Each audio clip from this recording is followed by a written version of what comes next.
슈마 아도나이 베야푸츠 오예베카 베야누스 메사네카 미파네카. 여호와여 일어나사 주의 대적들을 흩으시고 주를 미워하는 자가 주 앞에서 도망하게 하소서. 샬롬, 생각하는 성경 홀레아미입니다. 오늘부터 본격적인 제사장 위임식의 제사가 시작됩니다.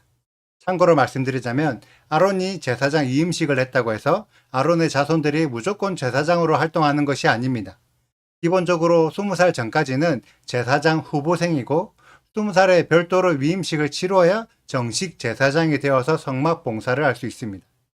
이런 내용을 이해하신 상태에서 오늘의 말씀을 읽으시면서 위임식에 어떤 제사가 어떤 방식으로 드려지는지에 대해 생각해 보면 좋은데요. 가장 먼저 드려지는 제사는 속죄죄입니다. 레위기 4장에 기록된 내용에 근거하면 제사장이 속죄죄를 드리려면 수송화제를 제물로 드려야 합니다.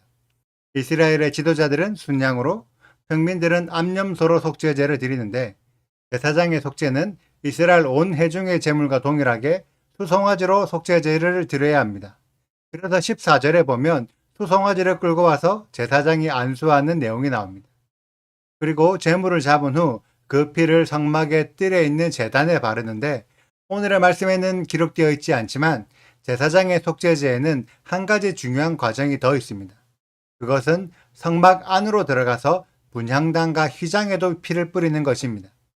원래는 제사장의 속죄 과정에 성막 안으로 들어가서 피를 뿌리는 절차가 있지만 오늘의 말씀에는 성막 안으로 들어가는 내용이 기록되지 않은 것은 아론이 제사장으로 위임되는 과정이 끝나지 않아서 아직은 성막 안까지 들어갈 자격을 얻지 못했기 때문에 그럴 수도 있겠다고 생각합니다. 아론이라도 위임식을 마쳐야 성막 안으로 들어갈 자격이 주어지는 거죠. 아론 이후로는 이미 제사장이 세워지기 때문에 아무런 고민을 할 필요가 없겠지만 아론은 첫 번째 제사장이라서 그렇습니다. 물론 이런 생각은 저의 개인적인 생각이고 실제로는 성막 안으로 들어가서 피를 뿌렸을 수도 있습니다. 여러분들이 생각하시고 싶은 대로 편하게 생각하셔도 됩니다. 그런 후 속죄 제물의 기름들을 제단 위에 올려서 불에 태우고 속죄 제물의 나머지 부분들은 진영 밖으로 가져가서 가죽부터 똥까지 모두 불에 태워서 버립니다. 이런 내용을 통해 알 수 있는 것은 아론의 속죄가 단순한 개인의 속죄가 아니라 이스라엘 온 회중과 맞먹는 전체적인 속죄라는 것입니다.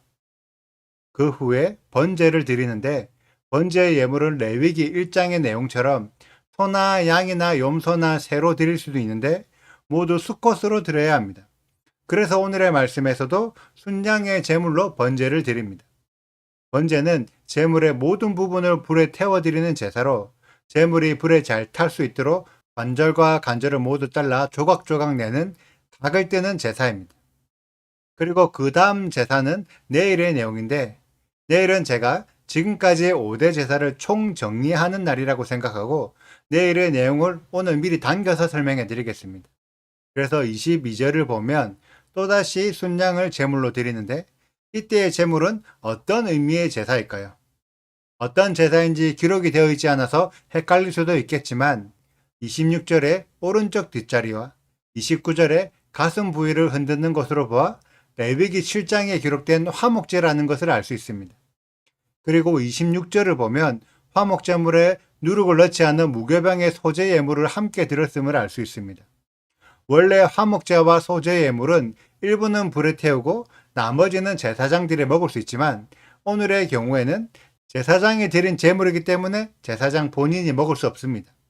이스라엘 백성이 드린 제물은 제사장이 먹을 수 있지만 제사장이 드린 제물은 제사장이 먹을 수 없고 다 제단에 올려서 불에 태워야 합니다.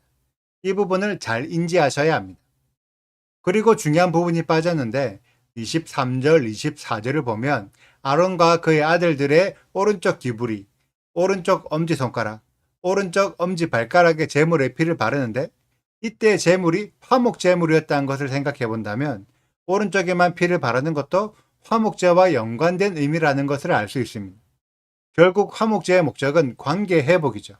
그렇기 때문에 제사장의 사역은 하늘에 계신 하나님과 땅에 있는 이스라엘을 연결시켜서 화목하게 만드는 중재자의 역할을 하는 것입니다.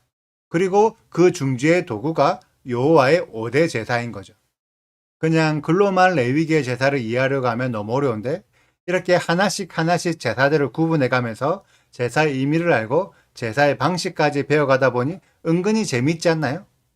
너무나 멀게만 느껴졌던 여호와의 제사들이 이제는 보다 가까이에 있다는 것을 느끼실 거예요. 그리고 머지않은 시점에 실제로 여호와의 제사를 이스라엘에서 보게 될 수도 있습니다. 저는 개인적으로 그렇게 되기를 소망하고 있어요. 이것으로 제사장의 위임식에 드려지는 제사들을 알아보았는데요. 제가 다시 정리해 드리자면 먼저 수송아지로 속죄제를 드리고 순양으로 번제를 드립니다. 그리고 다시 다른 순양으로 화목제를 드리면서 무교병으로 소제까지 함께 드리게 됩니다.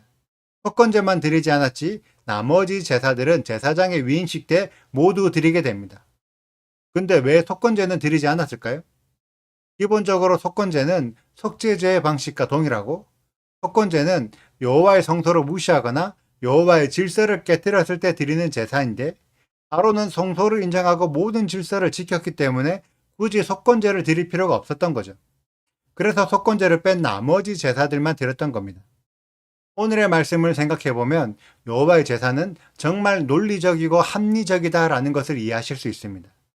그것은 제사만 그러한 것이 아니라 원래 여호와 하나님께서 논리적이고 합리적인 분이라서 그렇습니다. 그래서 성경의 내용도 정말 논리적이고 합리적입니다. 모든 내용들이 근거가 있고 이유가 있다는 거죠. 우리들이 그런 논리와 근거들을 발견하는 것이 여호와 하나님을 더 깊게 이해하는 방법이 될 것입니다. 동일하게 예수와의 모든 사역들도 분명히 논리와 정확한 근거 안에서 합리적으로 이루어졌다는 것을 우리는 알아야 합니다.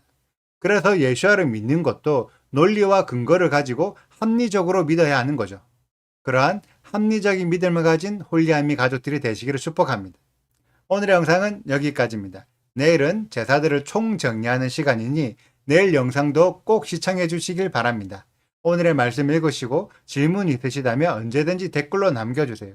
오늘도 감사합니다. 샬롬! 모세가 또 속죄제의 수송아지를 끌어오니 아론과 그의 아들들이 그 속죄제의 수송아지 머리에 안수하매 모세가 잡고 그 피를 가져다가 손가락으로 그 피를 제단에 네 귀퉁이 뿔에 발라 제단을 깨끗하게 하고 그 피는 제단 밑에 쏟아 제단을 속하여 거룩하게 하고 또 내장에 덮인 모든 기름과 간껍풀과 두 콩팥과 그 기름을 가져다가 모세가 제단 위에 불사르고 그 수송아지 곧 그 가죽과 고기와 똥은 진영 밖에서 불살랐으니 여호와께서 모세에게 명령하심과 같았더라. 또 번제의 순양을 드릴새 아론과 그의 아들들이 그 순양의 머리에 안수하매 모세가 잡아 그 피를 제단 사방에 뿌리고 그 순양의 각을 뜨고 모세가 그 머리와 각 든 것과 기름을 불사르고 물로 내장과 정강이들을 씻고 모세가 그 순양의 전부를 제단 위에서 불사르니 이는 향기로운 냄새를 위하여 드리는 번제로 여호와께 드리는 화제라 여호와께서 모세에게 명령하심과 같았더라. 구독과 좋아요를 눌러주세요. 그리고 알림 설정도 해주시고요. 그리고 하트도 꼭 눌러주세요. 슈바 아도나이 리베보트 알레페 이스라엘 여호와여 이스라엘 천만인에게로 돌아오소서.